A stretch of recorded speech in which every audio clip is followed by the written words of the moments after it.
All right. So, hello, folks. I just want to welcome you to the episode of Bold Vision Podcast. This is our second episode. This is where we spotlight leaders in the construction industry, and we specialize in helping small businesses scale their revenue. So, if you want to learn how to take your business to the next level, be sure to stick around. You can even drop comments below. You can follow us on YouTube and Spotify, or you can subscribe to our YouTube channel. For those of you who are just joining us, I'm your host. My name is Sonya Sanchez, and today we have the pleasure of speaking with Clint Thurmon. He's the Vice President of Transmission at Ferrera Power South. Now, Clint brings over 2 decades of experience in high voltage construction, overseeing operations and management of turnkey, storm and maintenance services for non-union transmission line projects across the United States. Now, that's a lot of information. So we're going to just get to it because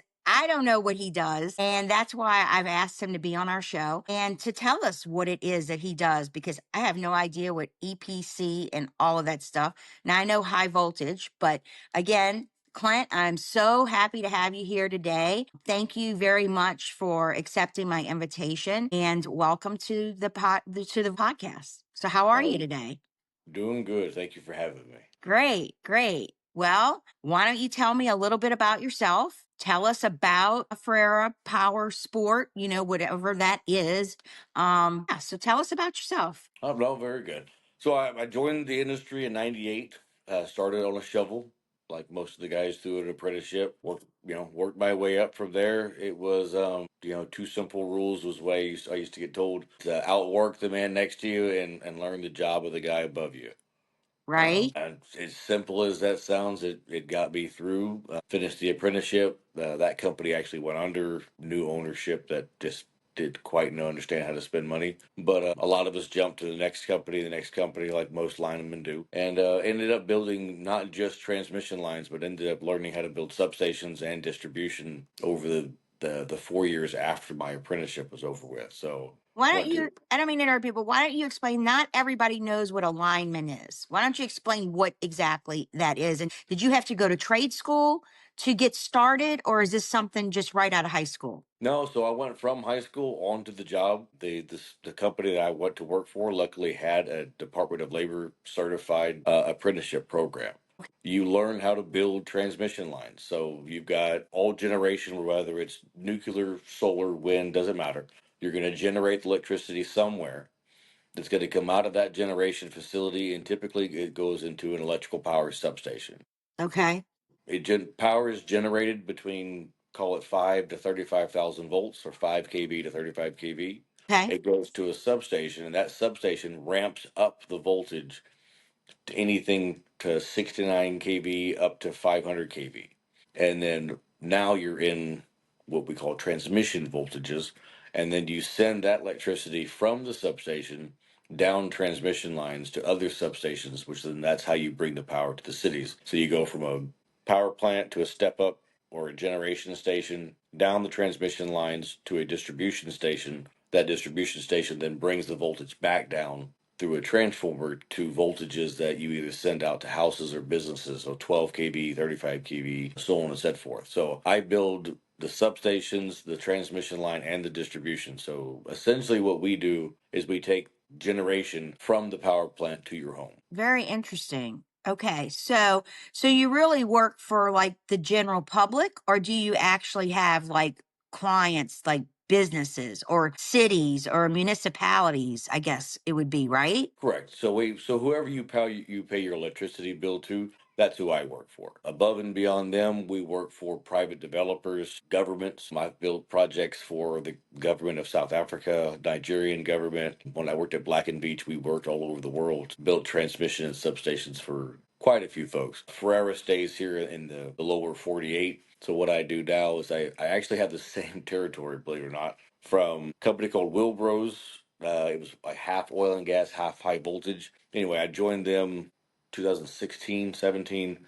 Came in as a vice president, worked for them until Primoris bought them. I went from Primoris to Mostech, and then from Mostech to now to Ferrera. And I say all that because three different jobs. I have New Mexico to Florida, up to Virginia, back to Wyoming. Exact same territory, exact same title, third company in a row. I guess it's what I'm good at is building in this territory. But for all three companies, so for almost the last decade now, I've had the same title, just different shirts. Okay, so where's Ferrera home base? Like, where is their home office? So Ferrera itself was started in '88 up in Jersey. And Okay, then as time has gone on, he has built out 12 new companies. So now there are 12 companies in the Ferrera family. Most of them say Ferrera something, Ferrera Power West, Ferrera Power South, Ferrera Richards and Wayland, or Ferrera Construction, which was the original company.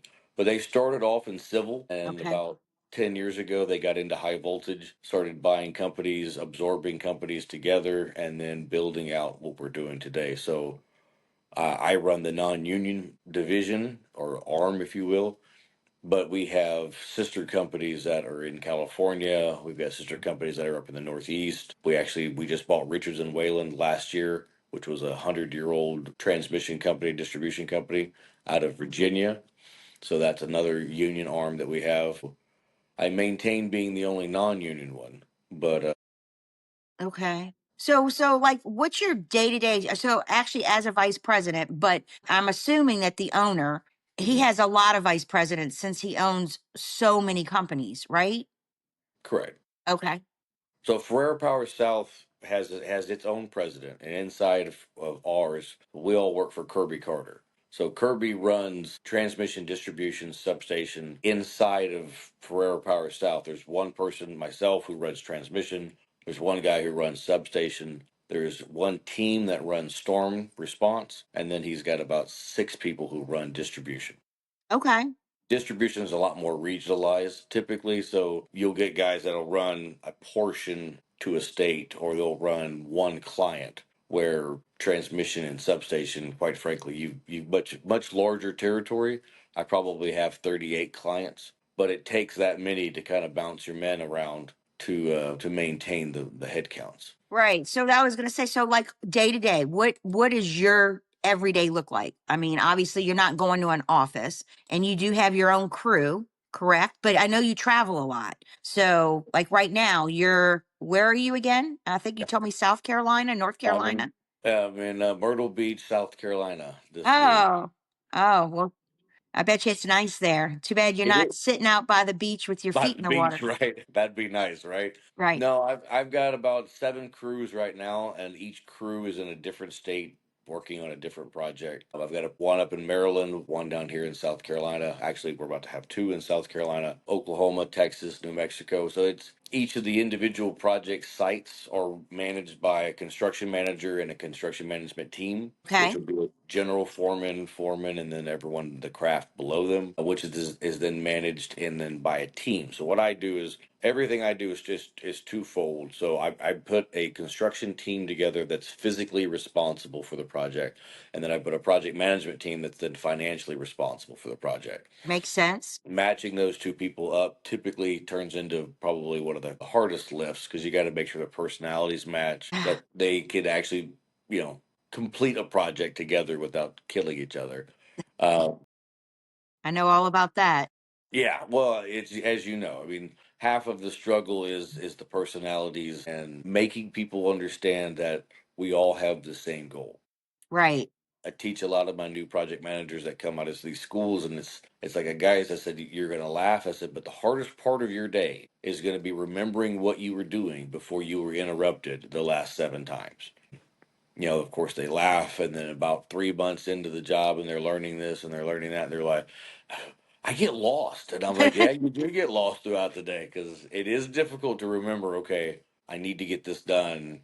Teaching them to put together, I do everything off 1 through 10 list. I'm a little bit kind of old school with that, but everything I do is based off of 1 through 10 or a punch list of some kind. And I build myself a new punch list every day. I take things off of yesterday's punch list, I move them on today's action item list, punch list, whatever you want to call it. But trying to show that look, you're going to come up with your own way of doing it, but if you can't come up with one, or if you can't come up with an idea, then here, try this, Right. and then build off of that. So it's working. I mean, we're building the teams, and then building the organization is essentially what I do for a living. I mean, so you're talking about my day to day.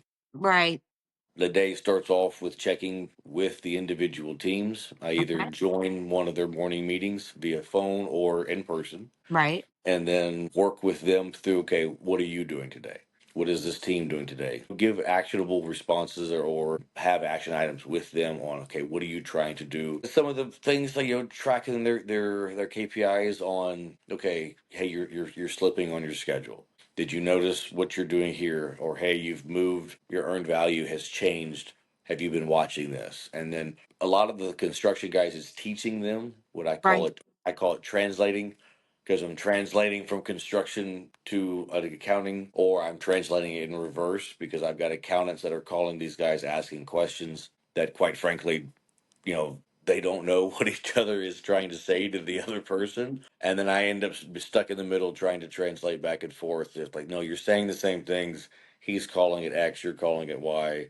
Especially when it comes to like crew hours versus man hours, or earned value versus progress reports. You would think that even in an organization as big as we are, that you could get some of those synergies together, but people don't realize is that each client is different. So unless Right. you're working for the same client every day, your client wants to see different reports. Your client has different expectations of the team that is there. They're going to track you differently. You can Right. have all the standards that you want, and all the processes and procedures that you want, but each time you're changing them, or you're curtailing them to your client's request. And if you've got, like I do, multiple clients across multiple states, you end up with so many tweaks that the left hand doesn't quite look like the right hand anymore. Right. So So like on, let's just take the project that you're on right now sure. in Myrtle Beach. So what would be your main focus to ensure that that project is a success and that you maintain safety at the same time? Like if you had one thing to pick, that would be a key focus on that project, what would it be? On this one in particular, it is ignoring deadlines. And it may sound weird coming from a guy who runs operations, but explaining to them that your safety and the safety of the individual task that you are doing each day is more important than the deadline you were going towards. Sometimes it's easier to explain that to them better than others. If they've worked for me for a while, some of my guys have worked for me for a decade. So Right. if they know me well enough, I don't have to teach that lesson. It's usually the newer ones that I have to either shut their job site down, because some of them will get so fixated on, I have to get 10 poles stood, or I've got to get, 4 miles of wire this week, or a mile of wire this week, or I got to get so many structures clipped in, that they'll start cutting corners. They'll start moving things a little, into the gray, if you will. Right. And I'll show up, especially after any kind of incident or first aid has happened, reassessing, and then reinforcing, if you will, the importance of safety. Look, guys, I know you're under a deadline. I understand what's going on, but safety is most important. And then having some of them push back, especially, like I said, like some of the new ones, they're like, well, yeah, safety's more important, but safety's most important, but we still got to get finished by Friday. And I'm like, no, Friday doesn't exist. Like, don't worry about Friday. Right. Because if Everyone you're goes not home. safe today, you're not coming back tomorrow. And Right. then we're not getting done on Friday. So, 100%. make sure that you are taking every precaution to keep everyone safe, of course. I mean, that's pretty much the number one, focus on any construction project. As it should be. I mean, what we do for a living, I mean, people die. And I think the new average is 24 people a year die in our Wow. industry. And they need to understand that. They need to have that realization sunk back in. And that's why I was saying, on the, all my deadline is Friday. I said, I've come to job sites and just shut the whole job site down. And they're like, what are you doing? I said, I'm going to prove to you that safety is more important than production. And if I have to just literally stop everything so that I force you to miss the deadline, then we'll Mm-hmm. do that. Right. Got my hand slapped over the client with that one, but at the same time, I made the point and I showed them that from the top down, safety actually is the most important piece of what you're doing. I don't want you cutting corners. If you go past the date, then you go past the date, but I can't have you risking not only you but the person next to you. Right. No, I totally understand. And yeah, that's very important. So yeah, so just moving on to, Ferrera Power South. I know you have a lot of different companies, but that particular company in itself, like how does it differentiate itself in a competitive market? Is this a very, very competitive market? I mean, I don't think that, you hear of companies all day long that do this type of work. So maybe, you guys have already set yourself above the rest, but I mean, how would you answer that? Like, I mean, how is the market? Is it very competitive? And how do you differentiate your company versus other companies that are doing the same thing? No, very much so. It's very competitive. It's nothing abnormal whatsoever to go to a pre-bid meeting and have 7 or 8 of us show up that are all bidding against each other. For the most part, depending on which region you're in, those players pretty much stay the same. Right. But then, if you get into certain pockets like Florida, for example, many companies don't want to work in Florida, so your competition changes slightly. I would say what sets us apart for most of it, first and foremost, we are an MBA or MBE. Isn't That that does help minority? minority owned business, correct? Okay. So that helps us on some of it, just differentiating us, period. Because Hmm. if clients have a certain spend that they have to have on minority companies, obviously we check that box. But when it comes to being competitive, I mean, like all companies, I mean, it's about a 1 to 10 ratio on how many you win versus how many you bid. I think we hit probably at about 20%, so we're a little better than average there. But what I would say, what keeps the clients coming back, what keeps everyone allowing us to continue to grow and to build what we're doing, it's the consistency on the safety. We Okay. we don't just say that, oh yeah, we're a safe company. And they actually will come out to one of our sites. We set the standard for every project at the most stringent client that we have, which for everyone in this industry is basically Entergy at this point. So we set every standard on every job site to Entergy standards, and we move forward from there. There's no utility in America more stringent than Entergy is. So if you set to that standard, you get everyone used to it. Obviously, when you're on a client's project that their standards, let's just say, are much lower. You look like rock stars to them because you've got all your ducks in a row. All your paperwork is, your I's are dotted, your T's are crossed. Right. You've got spotters where they weren't expecting you to have spotters. Yep. We just celebrated 2.5 years without a recordable in my department. That's great. So when they see things like that, it helps. And then you're the next person they call, or they ask you, just, hey, can I just get you to stay? Instead of bidding the next one out, hey, can we just add this on to the scope of work and then have you guys stay here? That makes you feel warm and fuzzy inside, because That is. when they're asking for you to stay, that helps out everything. Right. So how do you guys get on these bid lists? Like, if because I'm sure you enjoy working for the same company, going back and doing repeat, but how would you go about getting new business, say for people that you have never worked for? So, fortunately for me, I've had this same territory for a while, so I know most of the utilities and developers that are in this space. But again, I mean, there's always new ones, there's always new people moving in, especially Texas right now. There's so many private developers building data centers. We've got a lot of new faces, but it's the conferences, it's word of mouth, doing a good job for a lot of the engineers or a lot of the clients, especially like when these private developers come in, they'll ask the utility. So, say, for example, they're building a data center and they're doing their own generation. Well, they're going to build a substation, they're going to tap Right. or a gen tie onto the local utility. When they have that conversation and they're negotiating with that local utility, a lot of times they'll ask them, well, do you have a contractor you suggest? And a lot of that is, you get that from that word of mouth there. The rest of it is, again, just going to the public channels, going to conferences, networking with folks, letting them know, hey, what you do, what you don't do. And I would say one of the probably the best things for us is our storm group. We've got a significant storm group that doesn't just employ our people, it doesn't just bring our guys to storm with them. They've got a network of hundreds of smaller contractors that when a storm calls or when a storm hits and our clients call us, they'll say, how many people can you supply? Well, we only have, I think, right at 1,000 employees, but we can activate up to 6,000 people. That's just like Helene just hit the one right after it in Florida. Again, we had, I forget, I think it was like 1,700 people on the ground from our Wow. side, and we only used about a third of our internal resources. That's one of the things that people don't quite get. It doesn't matter how big you are. Like, Quant is obviously number one still. That's one of our biggest competitors, or the biggest competitor. But even at Quanta's level, your clients have got those men working for them. So say you have 1,000 employees and a storm hits Florida. Well, Okay. if you have 200 employees in Florida, then those 200 obviously are directly impacted. But if those other 800 that you've got scattered across the US, if that client that they're working for doesn't have like a mutual assistance, or they don't have a flexible schedule that'll allow you to You take those guys and send them, right. You can't take them from that job that's because right. that job is on a schedule too, and that Correct. client's not impacted. So you can't just Correct. say, "Hey, we're taking your people." They're going to be like, no, you're not. I have a Exactly. contract." And yeah, if you want to do that, we're going to have change orders and it's going to cost you. Well, absolutely. Or they're going to snatch it and give it to somebody else because you're in breach of contract because you're not doing what you're supposed to do.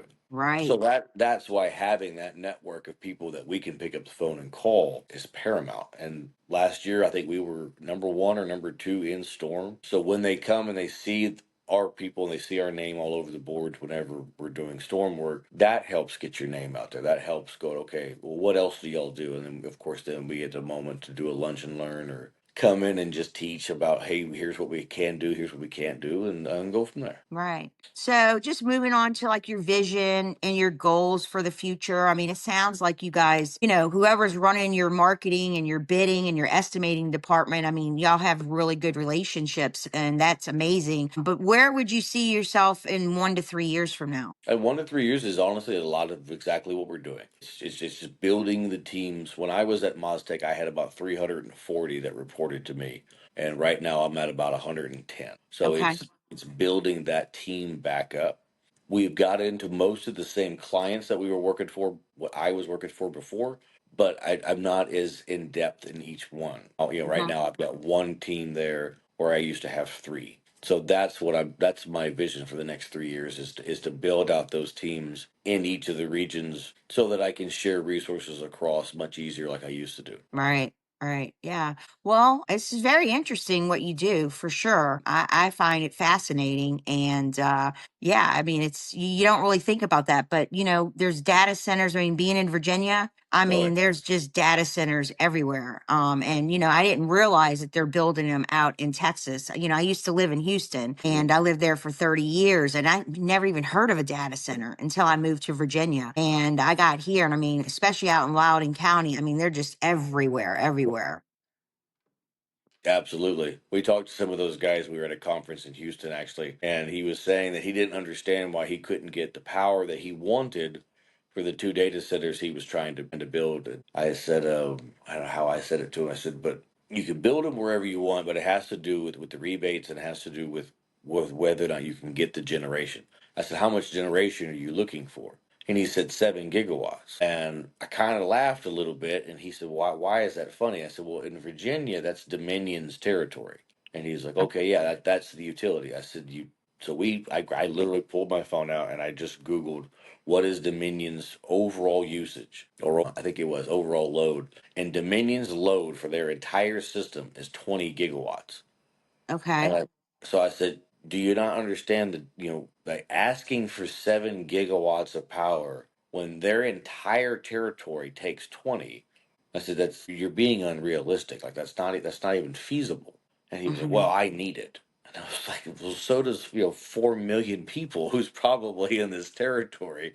You can't just take from them because you want something built. So some of these guys are very unrealistic and they very much don't comprehend what they're asking for. Like he had no idea what the difference was between a megawatt and a gigawatt. He just knew he needed seven of them.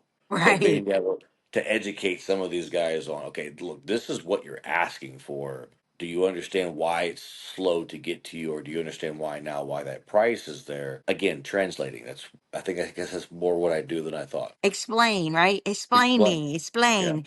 Yeah. Yeah. Well, that's good. I mean, you have to have good communication skills to be in your position because, like you said, you probably are repeating yourself a lot. You get interrupted. You get asked the same question over and over. and you gotta do a lot of explaining. So, with all that being said, I mean, in today's, day-to-day work, like what would be a current challenge, within the company that you want to address? Well, I would absolutely. It's training, Training. manpower, and training the next generation is paramount. And people don't realize that we don't have enough linemen to answer the requests that we currently have. The Okay.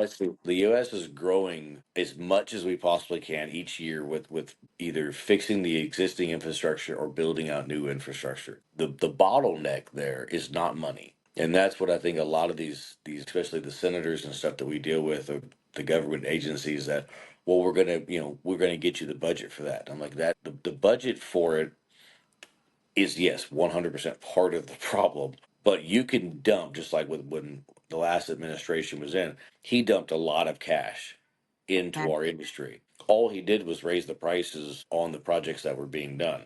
But every year, let's just for simple math say that 10 projects can be done easily. We stretch and thin out herds of guys to then get to that extra 11th project or maybe even a 12th project.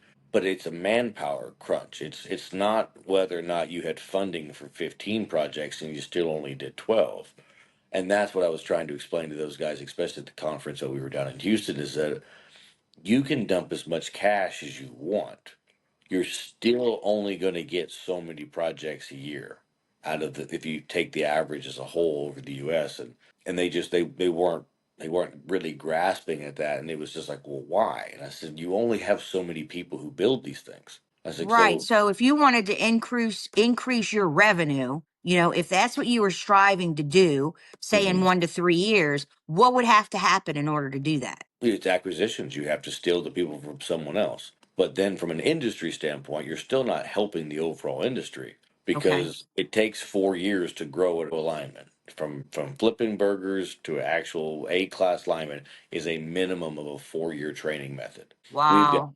We've got probably 200 in our apprenticeship right now between distribution, transmission, and substation, and we need all of those guys. In fact, we need double those people. And it's not just us. It's every company that I work with or work next to or compete with. All of us are in a manpower crunch. So that's Right. what I would address if I could address anything. Right. Because I mean, I'm just thinking to myself, I mean, I know a lot of people and I know a lot of business owners, and I've got tons of cousins. And, being originally from Louisiana, I mean, everybody was in oil and gas. I mean, back in the day, everybody wanted to go offshore. That's just what you did. You didn't Right. go to college, you went straight offshore. I mean, my grandfather worked for a Shell oil company for 37 years. Gotcha. 7 on, 7 off. I mean, that's what he did. But yeah, like in today's world, I mean, so I have grown kids, and then my youngest daughter is 17 and she's just graduating high school. And Mhm. so, I'll hang out with the kids a lot, and you hear them talking about like their career and what they want to Now, do. And I mean, very rarely do you even hear, oh, I want to be an electrician. Oh, I want to be a yeah, plumber. I want to be an HVAC or I something agree. like that. And Yep. I think that they don't realize the money that they can make as in the trades. I mean, Agreed. there is so much money to be made. And the same with the linemen, right? I think, 100%. for a kid 18, 19 years old coming out of high school, I mean, he either had to have a family member that did that or somehow he got introduced to it. I don't know, maybe, I mean, have y'all thought, do y'all go to like colleges and showcase this type of work to try to recruit these kids that are, maybe in a business class, and they don't really know what they want to do with their life? So typically we go after high schools. Once they get to college, most of them won't come work for us. Once they get they've got their mindset on, I'm going to work at an office, trying to convince them to come tramp around the United States. I mean, and granted, I mean, base level guy starts off at the very ground level at $20 an hour plus whatever the per diem is. Most of our guys starting right out, and I mean literally flipping burgers on Monday to with us on the following Monday, they can make 90,000 a year in year one. They may not like where they're sent because they may be from Florida, but I've got them in the Carolinas or I've got them in Texas or so on and so forth. But with the way the per diems go and the way that the hours that we work, $80,000, $90,000 a year is literally starting out. I mean, that's Right. how many college degrees do you have that you're going to start off at these wages? And even then, talking to the kids in school or in college, if you start, I can get their attention with, you give me 3 years and I will guarantee you make six figures the rest of your life. I can get their attention 100%. They're like, okay, yeah, I'm but then, listening now. Yeah, right, that's damn good money for I mean, because not only are the college, you're not going to make that kind of money. You're probably going to start 50, 60. What about all the freaking student loan debt on the now that debt, you've right. accumulated? Yep. So you can do the same thing, make more money with no debt, or you can stay here and you can get the debts and blah blah blah, and they will still pick the debt because the moment you say you have to travel for a living, or the moment you say that you have to physically work outside, you have to work with your hands, that a lot of them glass right over, and it doesn't matter what I say anymore. Some of them, Wow. if they're still interested after I talk about working outside and working in the elements, if they're still like, okay, yeah, no big Right. deal. I've almost got them, but the problem is then you start talking about how much travel is involved, and then I lose the other half right there You would because think that they would like that. I mean, especially being young, like right out of high school. I mean, they shouldn't be thinking about marriage or kids. They should be thinking about their career and being able to travel and explore new places. I mean, that's my personality. Some kids are different, but I would think that that would be an attractive benefit for, you would. someone that was 19 years old thinking, hey, I could go to Wyoming, or maybe I'll go out to Denver. Maybe they never saw mountains before, I mean, who knows You where would they're going to think that. go? You would So think it's that. all a mindset, it's really, yeah, it's just, different strokes for different folks. But honestly, I mean, that's why I built this podcast. I mean, because we don't know who's going to watch it, right? We're hoping, I mean, I'm hoping that, Spotify and YouTube and, that younger generation are people that are just interested in construction in general. They just want Mhm. general information. But by having these guests on my show, we get to find out, really what's the pain point? Like, what's the struggle here?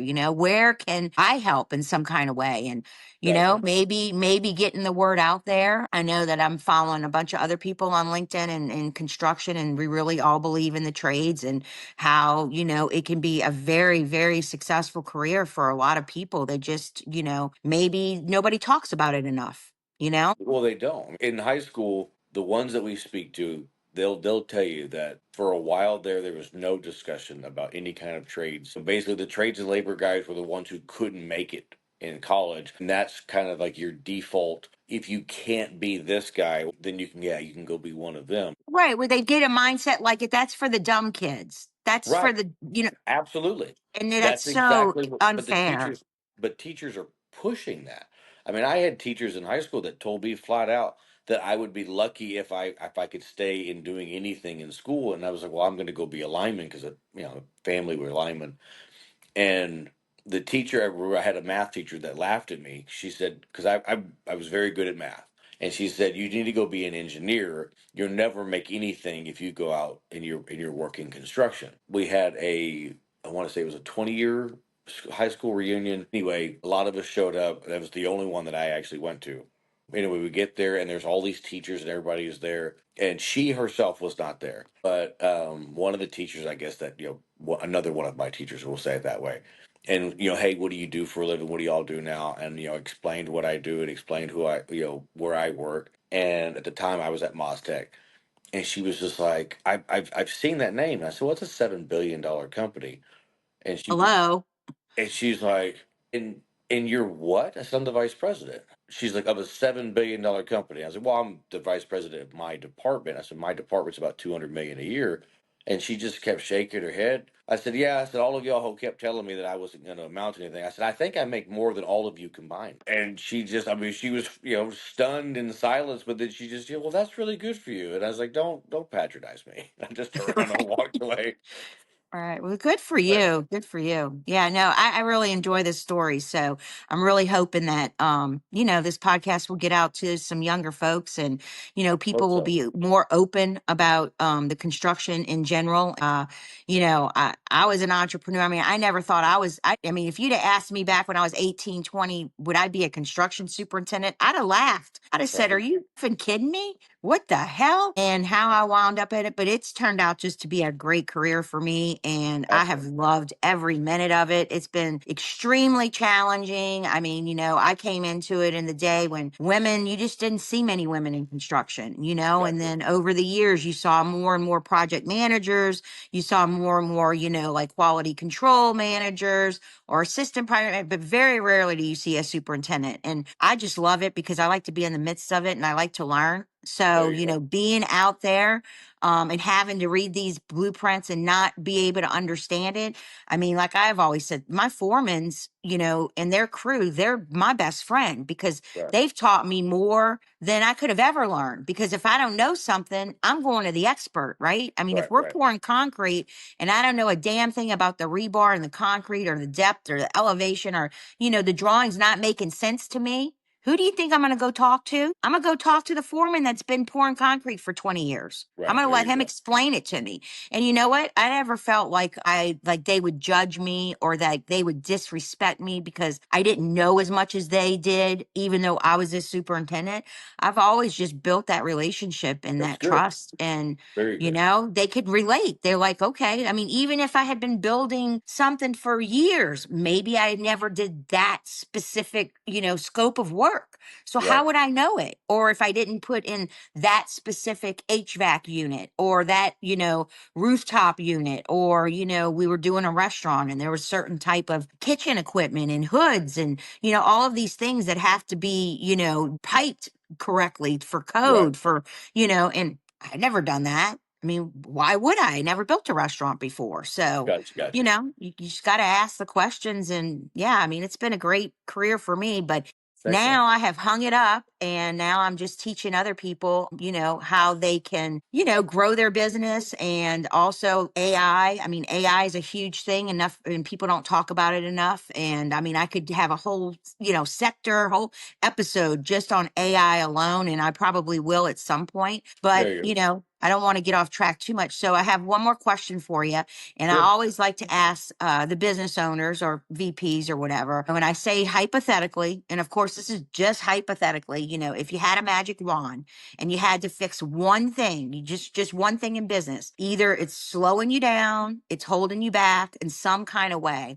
What would that one thing be? Again, I would go back to the training. I wish that I could. When I started in the apprenticeship in '98, there was there's a Department of Labor statistic that was done in 18, and they had basically said that 20 years in the past to what their projection was 20 years in the future, which 20 years in the past, unfortunately, at that point, I was a part of. So I was able to reflect a little better. But if you look at it in '98, of the 100 kids that joined an apprenticeship, we were at a 60% pass rate. So he's 4 of the 10 kids would fail out. 6 of us would go on to graduate. Okay. Now, take that same 100 kids, Okay. it's flipped and it's actually worse now. So 30% graduate, 70% will drop out. But the biggest problem, and I know that sounds horrid, right?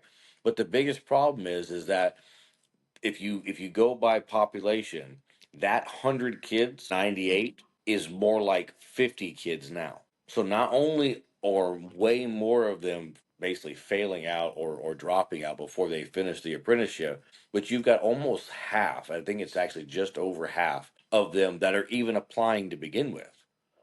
Right. So if I could fix anything, it would be to re-engage the high school kids of this is a viable option. If we had enough of them, Mm-hmm. believe it or not, you wouldn't have to travel as much. That's true. You actually could pocket people a lot better and they wouldn't have to be in Florida this trip on this project and then in South Carolina on the next one or be in East Texas on this one and now they're in Oklahoma. If I had enough of them, I could do the projects and keep them a lot closer to home. And or if there was a project closer to their house, I could actually just, hey, look, we picked up one. You live in, I don't know, Dallas. Mhm. I've got one that's an hour from Dallas. I'm going to pick all the guys in South Carolina that are from that area. I'm going to move y'all to Dallas so you're closer to home, and I'm going to just switch y'all out. If I had enough people, we could do that. We could make it easier for everyone. But Right. you're down to so few people who know how to do the trade that you end up, once you get a cohesive team together, they just travel, and it's very difficult to then break them up and make it better for them to be closer to home. But so Makes sense. I would absolutely entice, educate, or to just try to bring awareness to, hey, look, this is a truly viable option to you, and I would get more people involved. Yeah. Well, I'm going to have to think on that because I'm definitely going to try to figure out how I can, get the word out there because I just want to get it out in general. Construction across the board is a great industry for Agree. anybody, woman, man, whatever. It doesn't Doesn't matter. matter. Doesn't Doesn't matter. matter what walk of life you came from. It doesn't matter your family history. It doesn't matter if you're, what's that? I don't know. I'm drawing a blank. When they say to kids, oh, they grew up with a silver Oh, the spoon in silver their spoon, mouth. yeah. Yeah, silver spoon in their mouth. They come from, very rich family. Yeah, but I mean, not all rich families. I mean, not all kids want to follow in their father's footsteps. Agreed. They want to do their own things. Yeah, so I just want to say, Clint, it's been enlightening, very inspirational to hear about your journey. I'm very impressed with the work that you guys are doing over at Ferrera Power South. Getting to know, more about the high voltage and how that goes in. So for listeners, that maybe are interested in learning or connecting with you, what's the best way for them to reach out to you? Honestly, LinkedIn or our website, so FerreraPowerSouth.com, or find just, I'm the only Clint Thurmon on LinkedIn. So it's not real hard to figure out which one I am. Right. And then reach out and we'll go from there. All right. Well, yeah. So I'm going to wrap this up. And again, I just want to thank you, Clint, for, taking the time and coming on here and educating, other people, other, this younger generation, sharing with them what they can really do with their life. And there are other options and not everybody has to go to college. I mean, there are other things that, you Right. can do with your life and don't have to go in debt. You don't have to follow in your parents' footsteps. If this sounds like something you'd like to do, hopefully this podcast will come across somewhere in your feed and you'll find it interesting and you'll want to watch. So again, Okay. thank you everybody for, being here today on our podcast, on our second episode, and just follow us on YouTube or Spotify. You can find me on LinkedIn as well, and we'll see you next time.